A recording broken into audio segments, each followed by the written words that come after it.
This video is for 2-4 and 2-5. 2-4 covers how to interpret postulates and diagrams.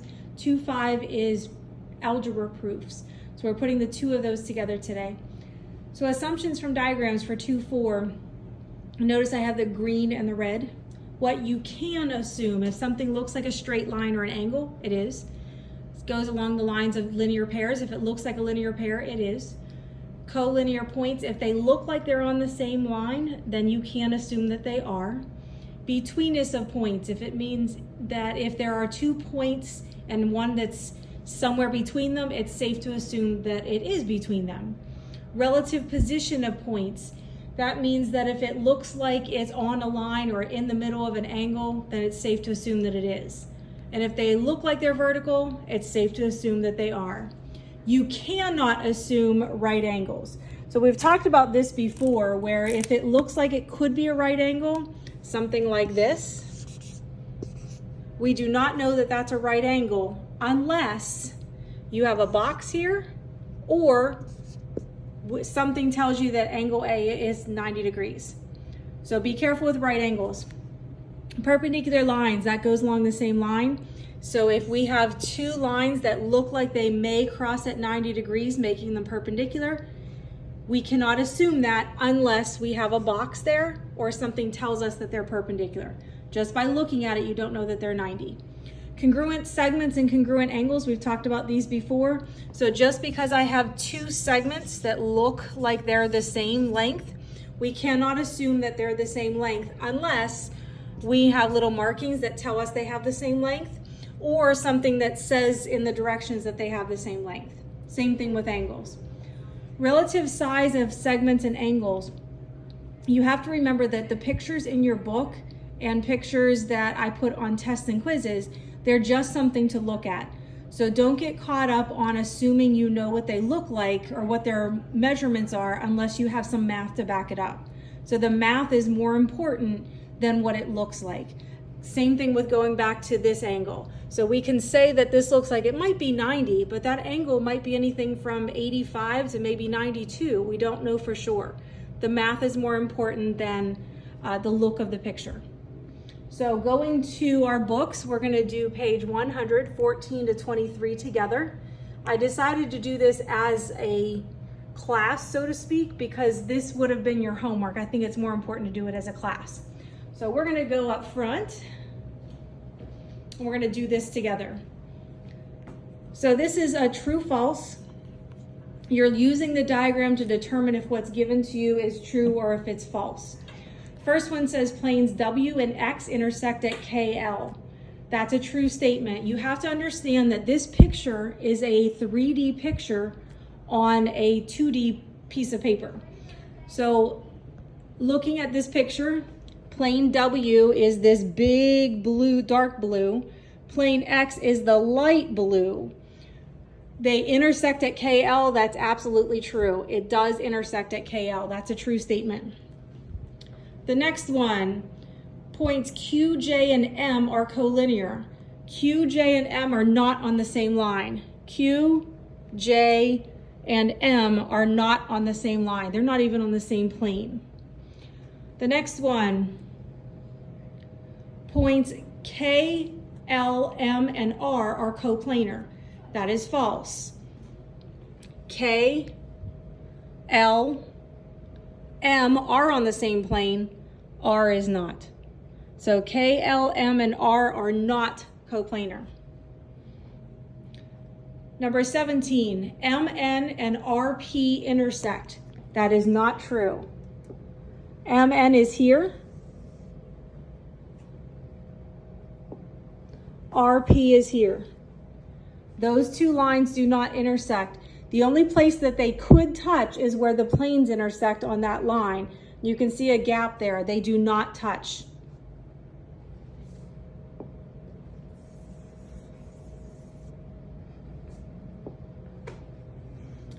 RP is perpendicular to plane W. That symbol means perpendicular, which means it meets at 90 degrees. So RP is this line here. That line is actually sitting on this plane. So there's no way it can be perpendicular if it's sitting on that plane. That's a false statement. Bear with me while I erase here.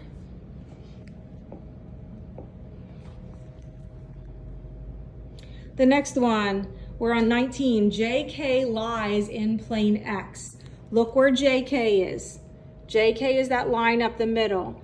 JK is our overlap of the two planes. So JK has to be part of plane X.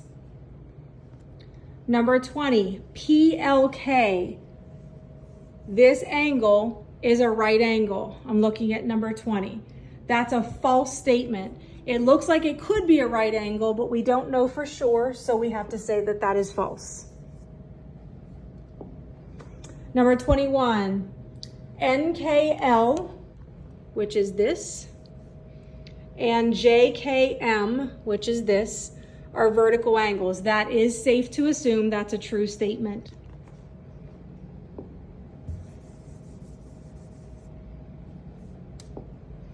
Number 22, NKJ, which is this angle, and JKM, which is this angle, are supplementary angles.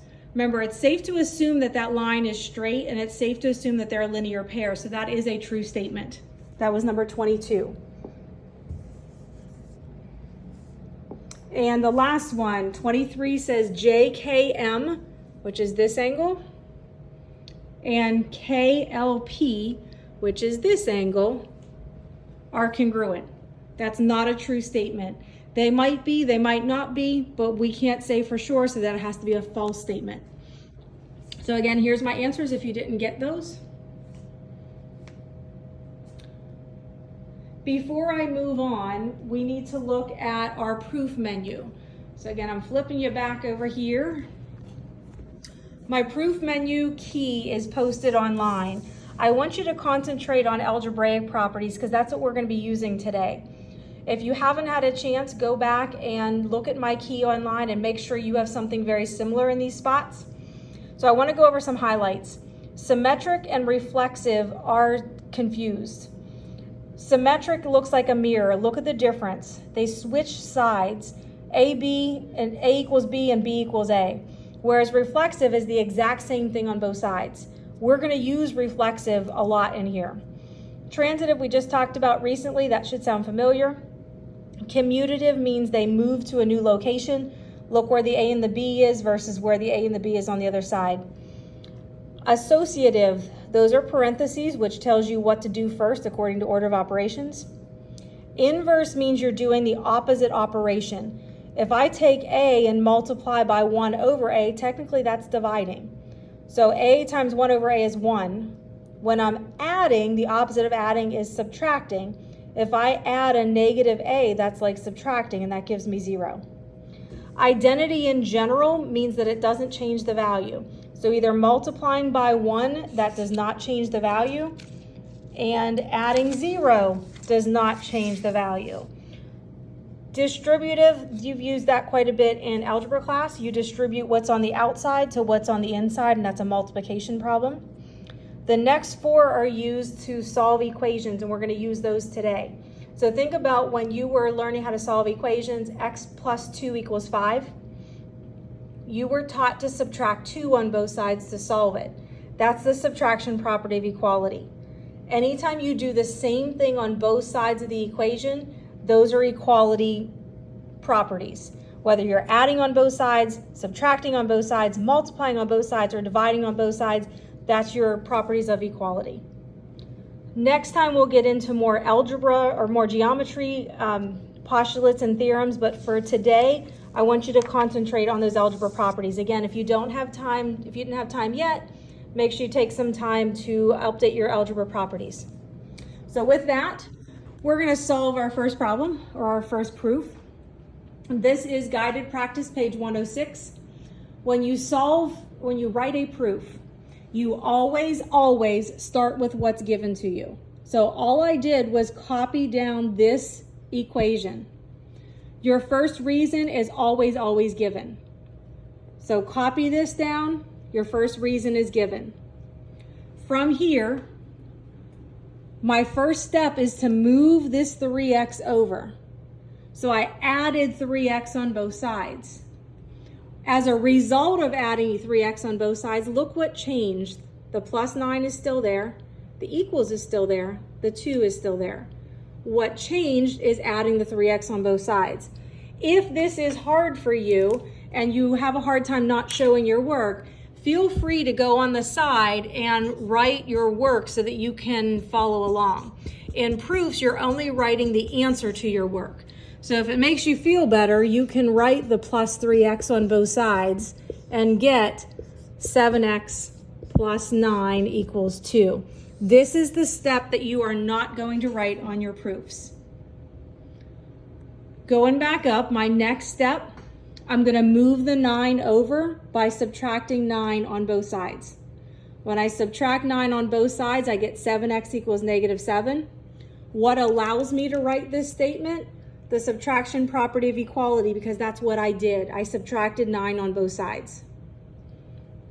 My next step to solve this, divide by 7 on both sides. When I do that, I get x is negative 1. Remember, this is the result of what I did.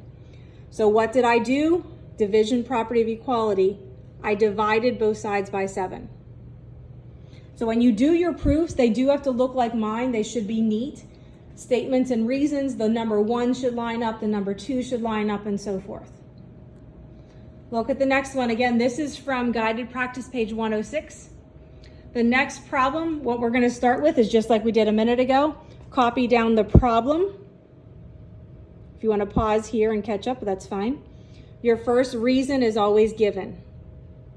So looking when we solve this, our first step is distributing. So I took that 3 and multiplied it by both terms in the parentheses. When I distributed, this is the result of what I got. The reason why I wrote step 2 is the distributive property. Number 3, what did I do next? I combined 14x and negative 3x and got 11x and brought everything else down. My reason why I'm allowed to do that, combining like terms. I would say that could also be substitution. My next step is to subtract 21 on both sides. When I do that, I get 11x equals negative 22. My reason, subtraction property of equality, because I subtracted 21 on both sides. My last step is to divide both sides by 11. When I do that, I get x is negative 2. Why I'm allowed to write that? Division property of equality. So these should be somewhat familiar. You've done these kinds of problems in algebra class. Let's move on to a geometry kind of proof. So you're given a equals 1/2 bh, and you're asked to solve for b. What's given to you is this formula, and you always start with your reason being given. Again, we're trying to get b by itself. In order to do that, the first thing we do is multiply by 2. When we multiply by 2, this is the result of multiplying by 2. 2a equals bh. What did we do? We multiplied both sides by 2, so that's the multiplication property of equality. The next thing, to get b by itself, b and h are being multiplied, so we're doing the opposite, which is dividing by h to get b by itself. Dividing both sides by h is the division property of equality. If at any time I'm going too fast, please pause the video and fill in your notes. So for your quiz next time, you will be given problems very similar to the 2 examples that I just did in blue and red. Those are similar to what you'll see on your quiz next time, algebra proofs. Eventually, we will be doing geometry proofs. So for today, the geometry proof we're going to do together is not on your quiz next time. I want you to see where we're going with this, and eventually you will be able to do these proofs on your own.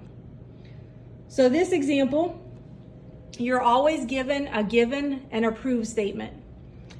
You're usually given a picture. We're going to fill in from blank, basically, a statement, all the statements and all the reasons. So the first thing I'm going to do is mark up my diagram. I'm told that AB and CD are congruent. I'm also asked to prove that AC and BD are the same length. So by marking out my diagram, not only do I see what's given to me, it helps me to kind of think ahead and brainstorm. Had I been doing this live with you guys, I would have asked you, what's going to help you show that those two segments are the same? I would hope that you guys would see that this segment BC is part of both of those segments. BC is part of BD. BC is also part of AC. So that might be a key to showing that those two red lines are the same. So by marking up my diagram and thinking informally, that might be helpful. So going back to my proof, I always start with my given statement. So AB equals CD. And you should know that the reason is always given. My next statement, I'm going to use the segment addition postulate, and that's my hint for you. I'm going to write my segment addition postulate to start going in the direction of showing that these two red lines are the same. I'm going to say AB plus BC equals AC. That's my first segment addition postulate. So I'm going to write that down. AB plus BC equals AC. Notice that once I teach you something, it doesn't go away. We're going to keep applying new concepts to it. My reason, segment addition postulate. And it is okay to abbreviate as long as you and I both understand what you're saying. So I said AB plus BC equals AC. We're going to do the same thing with the other one. BC plus CD equals BD.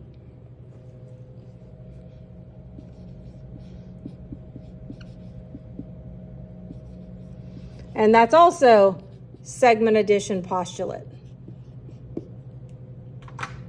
Okay, from here, what I'm trying to show is AC and BD are congruent. So look at what I have so far.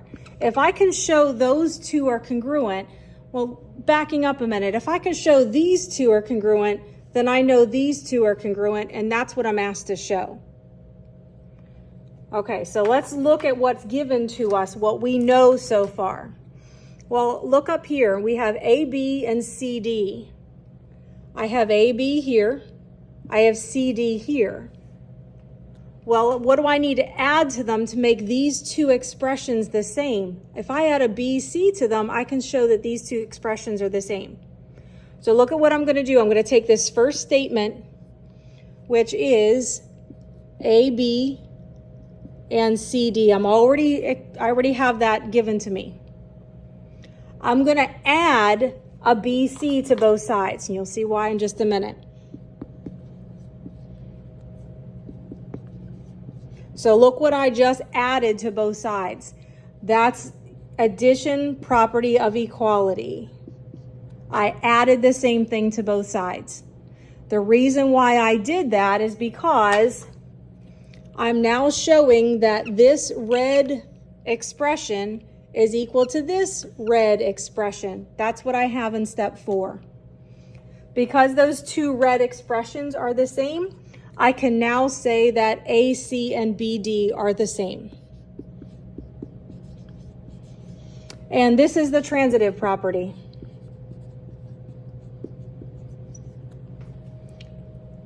We will continue to practice these, and you will get better with these. 2.6 and 2.7 is all geometry proofs.